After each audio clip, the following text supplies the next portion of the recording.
Now to our other top story this evening. Just minutes ago, the body of Pinellas County Deputy Michael Hartwick arrived at the Thomas B. Doby's funeral home in Tarpon Springs. A procession escorted him from the medical examiner's office, and people lined the streets to say goodbye. Investigators say a construction worker hit and killed him last night on I-275 before running from the scene. Now, this happened just before 11 o'clock.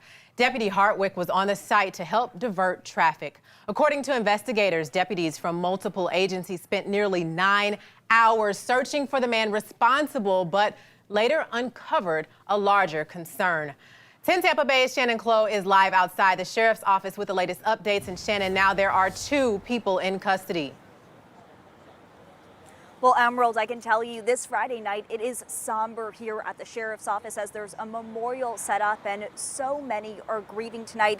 I can tell you the sheriff is frustrated, saying it took nearly 9 hours to make 2 arrests because people were lying to investigators. He says that created a roadblock in this investigation. Good guy, hard worker, did his job. Last night around 10:40, Deputy Michael Hartwick was doing that exactly. He was working the overnight shift here along Interstate 275. He parked his cruiser, he got out of his car, and his job was to protect construction workers. Shortly after, investigators say a construction front loader was driving north on I-275. That truck ran over Deputy Hartwick, killing him instantly. The driver, Juan Ariel Molina Salas, never stopped. The operator of the front loader kept going.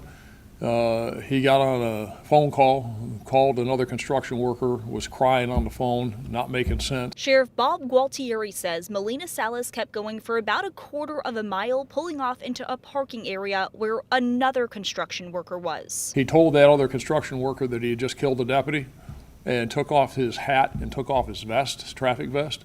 Handed it to him, told him to hide it. That man, later identified as Elieser Gomez-Zelaya, took Molina Salas's hat and vest, hiding it in a wooded area.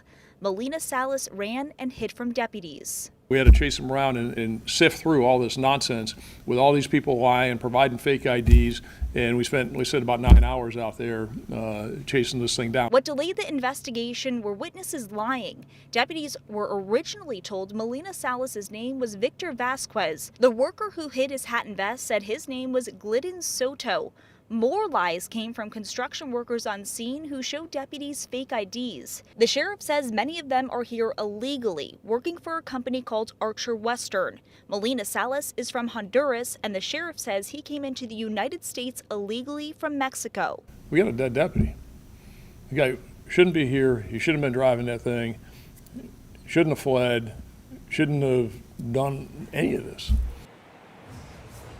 Molina Salas is facing a charge of leaving the scene of a crash involving death. And as for Gomez-Zelaya, he's facing a charge of accessory after the fact. I am told by the sheriff that Molina Salas does have an immigration detainer on him. What that means is if he does get out of prison, ICE will deport him. As for those other construction workers who lied to investigators, the sheriff tells me it's up to ICE to deport them. I'm live in Pinellas County. Shannon Clow, 10 Tampa Bay.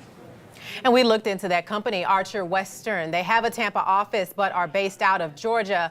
They are a subsidiary of the Walsh Group out of Chicago. Now, 10 Investigates found that according to OSHA records, Archer Western has reported 4 on-the-job deaths in Florida since 2018. The most recent was in Clearwater last October when a section of concrete fell onto a worker. Now, less than an hour ago, 10 Investigates got a statement from Archer Western that says the company extends its deepest sympathies to the loved ones and law enforcement officers who knew Hartwick. A spokesperson says the company stopped work on the project site and is now fully cooperating with law enforcement.